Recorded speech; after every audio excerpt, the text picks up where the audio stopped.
Hello everyone, Snickety here. Video game adaptations of anime and manga have been around for a long time. Some of the earliest examples I can think of date back to the start of the 1980s. The primordial soup of gaming.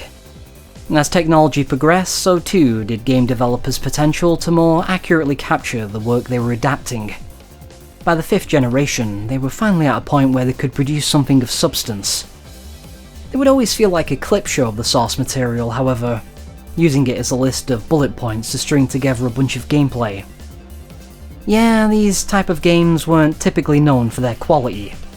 Often, they'd just be banking off of name recognition to sell you a mediocre product. That's something that's never really changed. It's happened to me, for sure, if you've followed this channel for any length of time. There's one word I would definitely not use to describe these games, and that's ambitious. They usually just make do with adapting a small slice of the source material, such as a particular story arc, and always heavily truncated. Or they instead make up their own original story to better suit the medium. In either case, you're not getting anything too impressive. A lot of the time it's derivative, poorly executed gameplay that completely fails to do the source material justice. Have you ever played Evangelion 64? It's one of the worst games ever, man. I've reviewed a bunch of these over the years, and even the good ones tend to feel like exactly what they are. Cheap cash grabs. For Yukito Kishiro, the author of Gunnm, or as it's known in the West, Battle Angel Alita, the opportunity of adapting his manga into a video game was something much more than that. It was a chance for him to finally finish the story the way he wanted to. Due to personal reasons at the time, the original run had a very rushed ending that he wasn't satisfied with. The game, therefore, would seek to rectify this. This was actually one of the first mangas that I was super into back in the day. It still sits proudly on my shelf as an absolute masterpiece of post-apocalyptic cyberpunk martial arts action. The PS1 game, called Memories of Mars, or Martian Memory, which is what I'm going to be calling it, adapted the entire story that existed at that point in time. All 9 volumes minus the last couple chapters, something we'll return to later. This on its own would have been quite the undertaking for a single game, not to mention one that only came on a single disc. 9 volumes might not sound like much, particularly if you read those long shonen battle mangas that have single battles that span multiple volumes, but this was Battle Angel Alita. It wasn't wasting any of those pages with needless filler.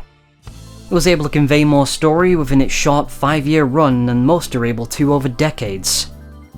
I really can't recommend it highly enough. It's really no wonder that it captivated James Cameron enough that he never gave up on trying to turn it into a movie. I think the only surprising thing about that is that he eventually succeeded. But Martian Memory, as I said, goes far beyond those original 9 volumes. They actually only comprise the first 2/3 of this game's length. The rest is completely new material that Kishiro had originally envisioned for the manga. This wasn't going to be a half-hearted effort with little creative input from its mangaka, as many of these games tend to be. I don't believe he was 100% satisfied with the final product though, as most of its ideas and scenarios would be greatly expanded upon in a proper sequel manga, Last Order, and much later on, Mars Chronicle. If you've already read those, then a lot of the new material here can feel like a rough draft that isn't quite up to snuff. Actually, it kinda has shades of Xenogears Disc 2 in the worst possible way in places. But you've got to put yourself in the right mindset. Back in '98, this would have been some pretty mind-blowing stuff that sheds light on some of the more vague aspects of Alita's world building, as well as finally giving closure to the mystery of Alita's origins. Although, it must be said, the strength of the writing is doing a lot of the heavy lifting. Even outside of its shaky third act, there are more than a few compromises that stop it from being the ideal way of experiencing the story.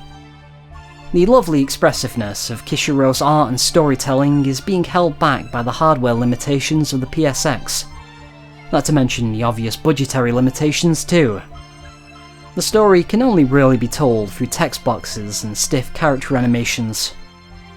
This leads to a lot of telling as opposed to showing. There's a lot of really clunky expository dialogue to explain things that were better conveyed in the manga. For example, during the Zapan arc, we don't see Zapan's very tragic accidental killing of Sarah. We're only told about their relationship through Ido speculating on his motives. The writing here is pretty egregious and has Ido correctly intuiting things about a guy he barely knows in a situation he wasn't around for and couldn't possibly know about. While Kishiro himself undoubtedly contributed to the game's story, he's not the credited scenario writer. That would be someone named Tokumaru Mitsunori. I imagine he's the one responsible for some, if not all, of these clumsy yet necessary rewrites. Originally it was going to be a 2D game, presumably a side-scroller of sorts, but the publisher pushed for a fully 3D title. I think this was ultimately the right decision, at least as far as the gameplay is concerned, but it clearly dated the game to a very specific era. That rough transition from 2D to the early days of the PS1's polygons. Martian Memory's presentation was a bit dated even at the time though, since it was apparently delayed from a 97 release to 98. A year gap doesn't sound like much nowadays, but back then 3D graphics were advancing at a rapid pace. There's also the matter of its sound design, which leaves a lot to be desired. Its soundtrack is pretty forgettable, but what I'm mainly referring to is how eerily quiet it can be. Sometimes there's no music, sound effects, or anything, just complete silence that makes you question if you accidentally hit the mute button.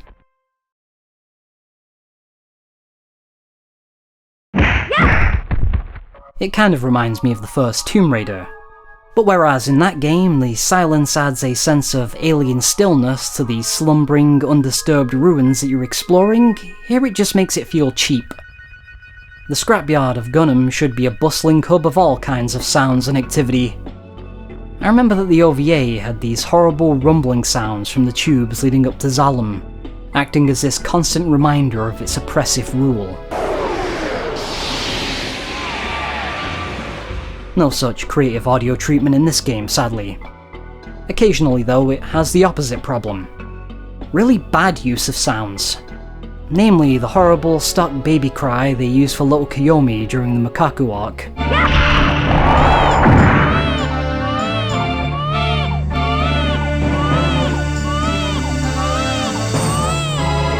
Oh god, make it stop! With all of this being said though, the strength of Kishiro's storytelling comes through all the same. I've no doubt that if this had been translated into English back in the day, it would have gained a cult following for this reason alone. You just didn't get games that covered its source material in such great detail like this. Oh yeah, this game was never released outside of Japan, by the way. Only recently did it become available to play in English thanks to a fan-made patch. This translation seems to draw a lot of its names and terminology from the older manga translations, which weren't always accurate. It uses Scrapyard instead of Scrap Iron City, and the futuristic Sky City hanging above it, as I just mentioned, is known as Zalem. This is what it's called in more recent translations and even a live-action movie. But if you're an older fan, you're probably more familiar with the name Typharis. Its counterpart, the space city of Jeru, is also known as Kepharis. Jeru, Zalem, Jerusalem. You lose that meaningful reference with the name change. Some others include Hugo instead of Yugo, Jashugan instead of Jasugun, and the biggest one, Alita instead of Gali. This one is so deeply rooted by this point that even the newer, more accurate translations haven't even tried to revert it. It's not a huge deal though, this isn't a Jimmy Kudo situation. The name Alita was long ago acknowledged and canonized by Kishiro himself. It even made its way into the Japanese version of the manga towards the end of its original run, albeit as a fake name that she temporarily goes by in a fabricated reality created by its antagonist, the flan-loving mad scientist Desti Nova.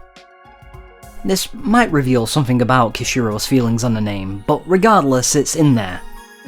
The English translation reverses this so that Alita temporarily goes by her original name Gali, and this is how the game and its fan translation handles things too. The names on the menu remain unswitched however, possibly because it would have been too difficult to do so. By the way, this whole section of the game ended up being Kishiro's favourite part, and I can see why, because it's also one of my favourite parts. It handles it in a very different way from the manga, and is overall more effective. It's much longer and has us running around and speaking to all the idealised versions of the characters we've encountered thus far. As I said, a lot of the story from this game is just a retelling of stuff from the manga. I'm not going to get too deeply into it unless I find it particularly interesting.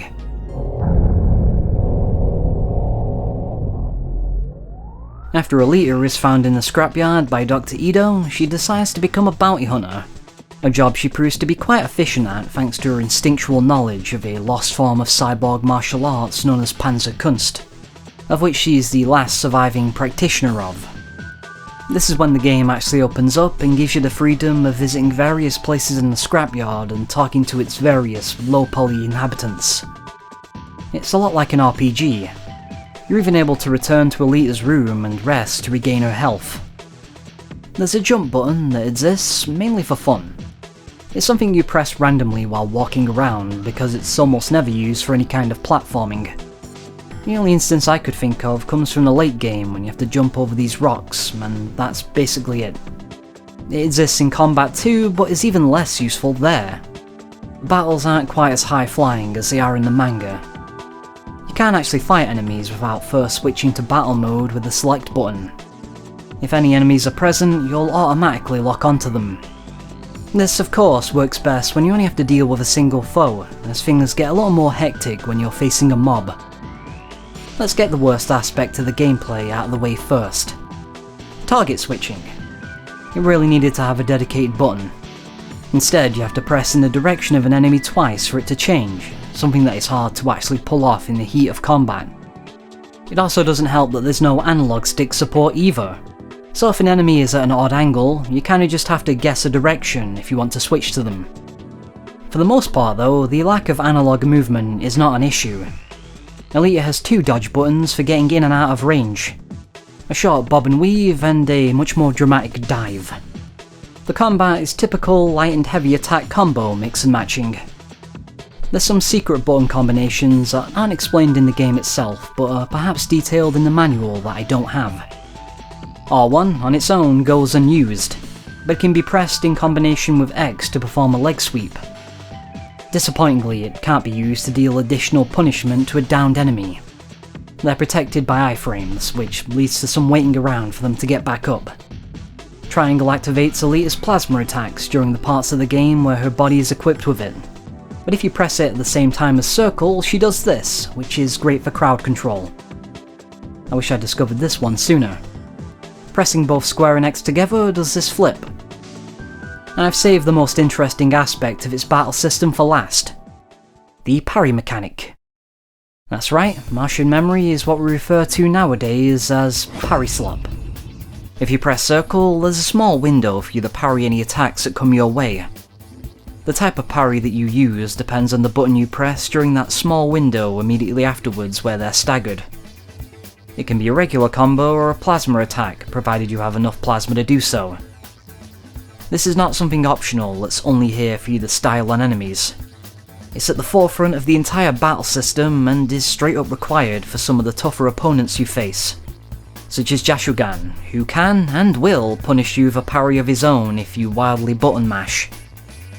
These fights are the hardest and honestly least interesting, since it's usually just waiting around for your parry to activate.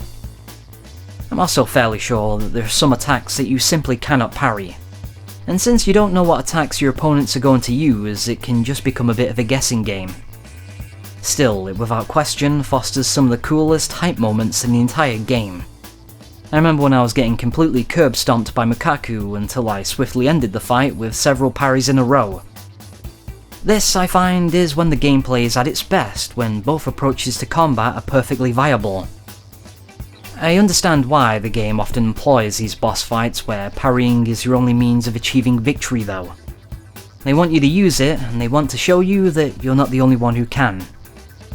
In practice though, it makes for long, boring fights that renders the rest of the battle system completely meaningless. These would actually be incredibly difficult if you weren't allowed to just bring 100 health items wherever you go. Hunting bounties is how you're able to make money in this game, even during the parts of the story where Alita is no longer a hunter-warrior, which is most of it actually. There's always some contrived explanation for why this is. Almost every enemy that you come across is a bounty that you can cash in, and all of them respawn when you re-enter the area. It must be said, some of these bounties are incredibly weird. The early ones consist of the kind of unscrupulous villains that you would expect of the scrapyard. Some are even minor villains lifted directly from the manga, like Izuchi. But then there's the weird, creative ones, like the Drum Man. Very tough guy to fight, by the way. Mainly because he can randomly decide to rush you and there's not a thing you can do about it. I don't know what this guy did that made him a criminal worth more than Hugo, but I bet it had something to do with how annoying he is. Once we get to the Badlands, the bounty list becomes even more bizarre with lizard men, big frogs, and Mothman? Maybe I just didn't search this part of the game hard enough because I never managed to come across any Mothman. This is my biggest regret of this entire playthrough. The only footage I have of him comes from his very brief appearance in the opening movie. Also, while we're here, there's a million chip bounty on Destinova that you can never actually collect. It's just there to taunt you. The enemy variety is quite nice. There's always a fresh rogues gallery with each new story arc.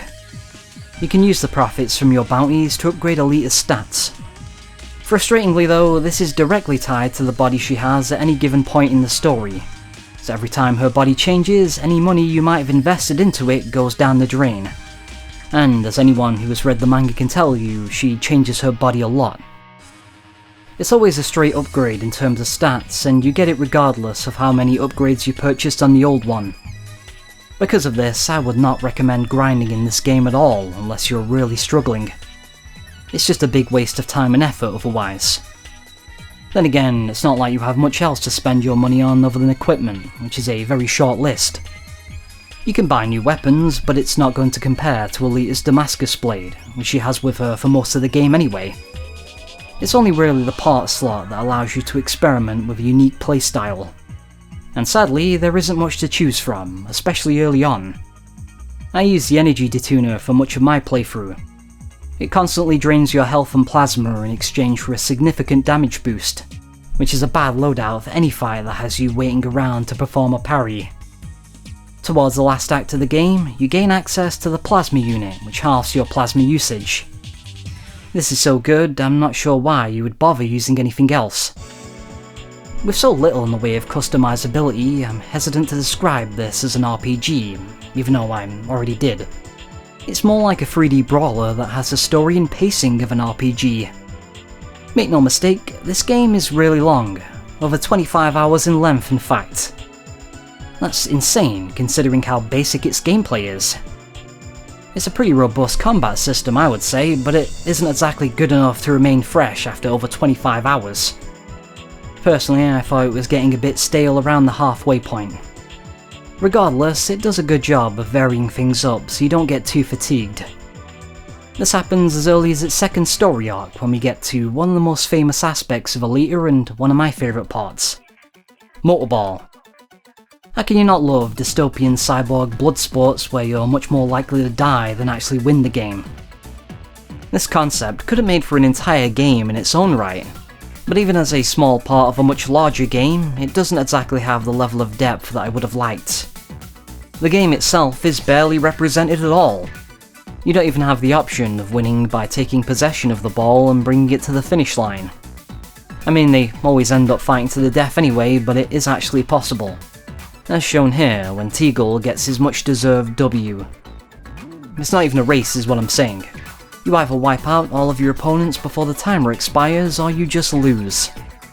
The gameplay boils down to holding the attack button and releasing it when there's an enemy in range. The longer you hold it down, the more powerful the attack. Level 3 attacks are usually an instant kill on all but bosses. The problem is, it also sends you careening across the track. This isn't something you have to worry about until the walls become electrified, and later vanish entirely. At this point, level 3 attacks do more harm than good, I'm afraid to say. You don't have much control over Alita. You can jump, speed up and slow down, and that's about it. It's all on rails, and the rails themselves aren't even that interesting. It's just a straight line. Not even any loop-de-loops, very disappointing. It's basically just a minigame that conveys a truncated version of the Motorball storyline and nothing more. The next story arc actually has a new side story where you have to save Shumira from the Dark Doctor King, a crazy guy who wants to turn all flesh and blood people of the scrapyard into cyborgs. His minions are these really cartoonish guys with massive syringes. Honestly, I think this part was just an excuse to reuse the sewer area where you fought Mikaku earlier in the game. This game is weirdly all in on the Deckmen. It's obsessed with them to an unreasonable degree, and my friend Kandrad wouldn't stop trying to give them voice acting whenever I streamed this. It was foolish of me to think that skipping through the text would deter him. Hello, baby. What's the matter? By the way, it looks like that's great. Now I never imagined. They have more screen time in this game than they ever did in the manga. And I'm totally cool with that because the Deckmen are funny guys. Anyway, that Saturday morning cartoon villain I was talking about is extremely vulnerable to Molotov cocktails. These type of weapons are called missiles in the menu, regardless of whether they're actually missiles or not, and they only are in one instance. They serve exactly one purpose, allowing you to cheese enemies that would otherwise prove a bit of a challenge. Unless they block them, in which case they're completely useless. Here's a secret for you. If you go to the Valley of Armor at the end of the game, you'll come across a safe on legs that has a high health pool. If you beat it up though, you'll get the talking berserker gun, the best weapon in the game. It's actually the gun that you can see Alita holding on the cover of the very first volume of the manga. It doesn't actually appear in the manga itself though until much, much later. Almost 30 years later in fact, in Mars Chronicle. When I first saw Kiyomi here, I thought she was some kind of mutated midget, kinda like the Master Blaster. The character models aren't always the best. Anyone who isn't a main part of the cast ends up looking like something out of that Net Yuruzi RPG. Figure 4, on the other hand, seems to translate shockingly well to a low-poly PS1 model. More so than even Alita herself. I put it down to those big expressive eyebrows that he has. Figure is a man who fights cyborgs with only his flesh and blood body, yet he still explodes like Alita does whenever he dies for some reason. Figure is the only other playable character in the game, unless you want to count the 20 or so seconds that you spend walking around as Ido during this one section. You get to play as him during the first part of the Badlands story arc. This is a part of the manga that takes us away from the scrapyard and into this Mad Max-style diesel punk wasteland. Its stark bleakness is actually captured rather well by its minimalistic environments, even if they do look like arse a lot of the time. I do really like the chill vibes of Farm 22 though. This storyline feels a bit gutted when compared to its source material, and that's mainly because there's a lot of stuff that happens without either Alita or Figure present.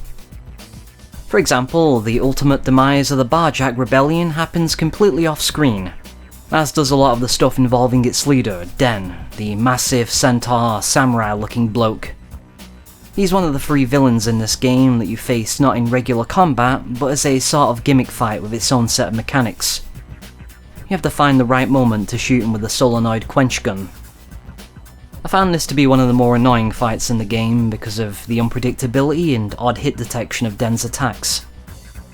In an uncharacteristic bit of mercy, these are the only type of boss fights that allow you to try again if you lose, instead of just booting you back to the title screen like any other game over. The fight against the Super Dogma feels weirdly smooth compared to the rest of the game, and I found out it's because its frame rate goes into the high 40s, while regular gameplay is locked to 30. Not sure why this is, but I thought it was kind of interesting. Perhaps if I fought on it for long enough, I could spin some kind of strange esoteric symbolism behind it. Anyway, let's continue with the story. The game does an incredibly clever fake-out that might catch you off guard even if you are familiar with the manga. Following Destinova's apparent death at the Granite Inn, you find yourself back in control of Alita. After such a long and grueling dungeon, you're most likely going to walk over to this Deckman to save your progress like you've done countless times before. And that's exactly what the game expected you to do.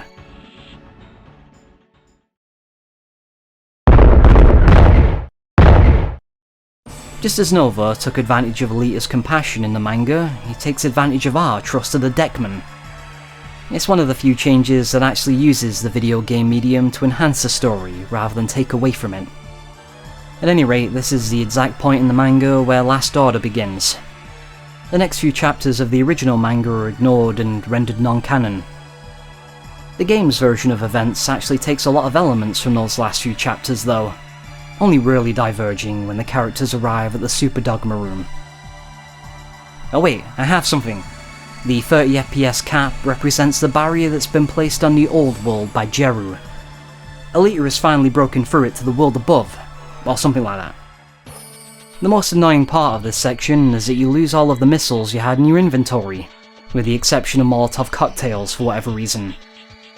At the very least, you gain the prominence ability, allowing you to toss plasma projectiles even without anything equipped.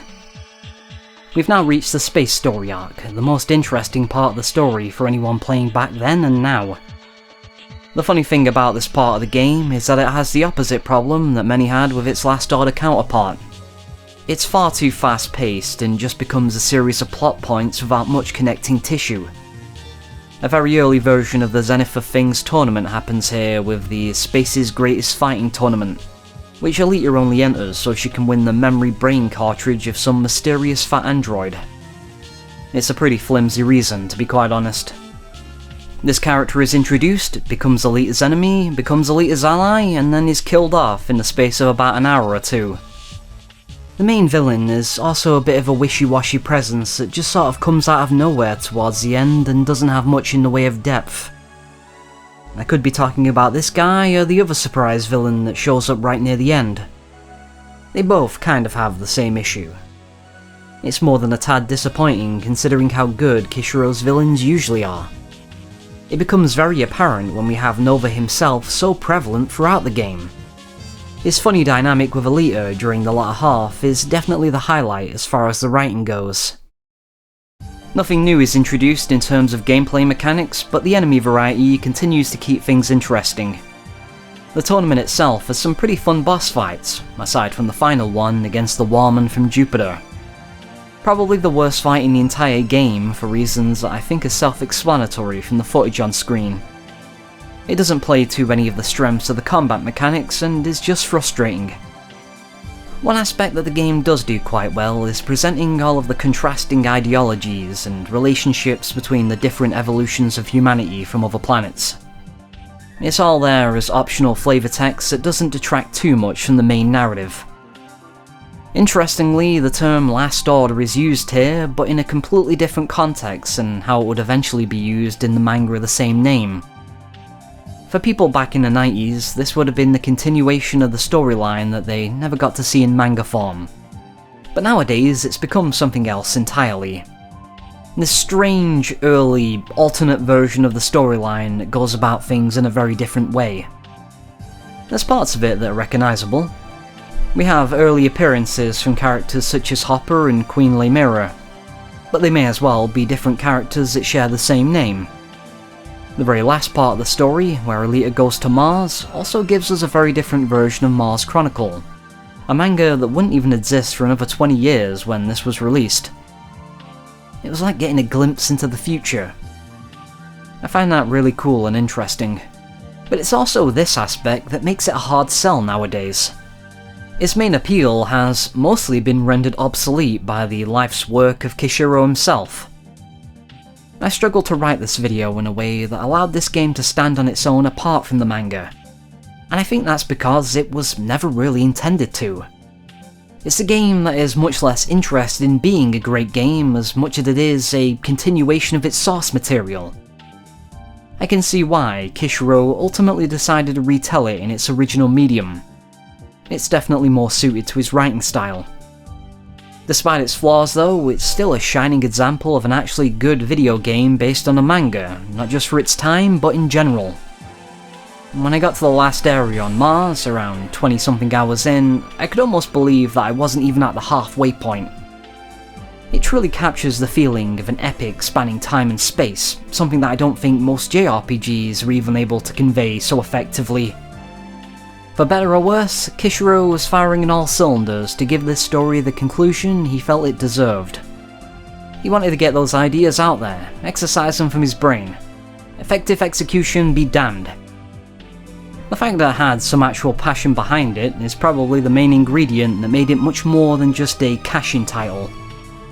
it's definitely not the last thing I would recommend to someone who wanted to get into Alita. It is, after all, the only adaptation that doesn't have that stupid character, Dr. Kieran. Martian Memory is a fascinating relic from a bygone era, much like Alita herself being found in the debris of the scrapyard. As always, a special thank you to my channel members and patrons. I've not been Snickety Slice. Snickety Slice was replaced by an android with a biochip brain. But this does not negate the fact that I've been Snickety Slice, and I'll see you around.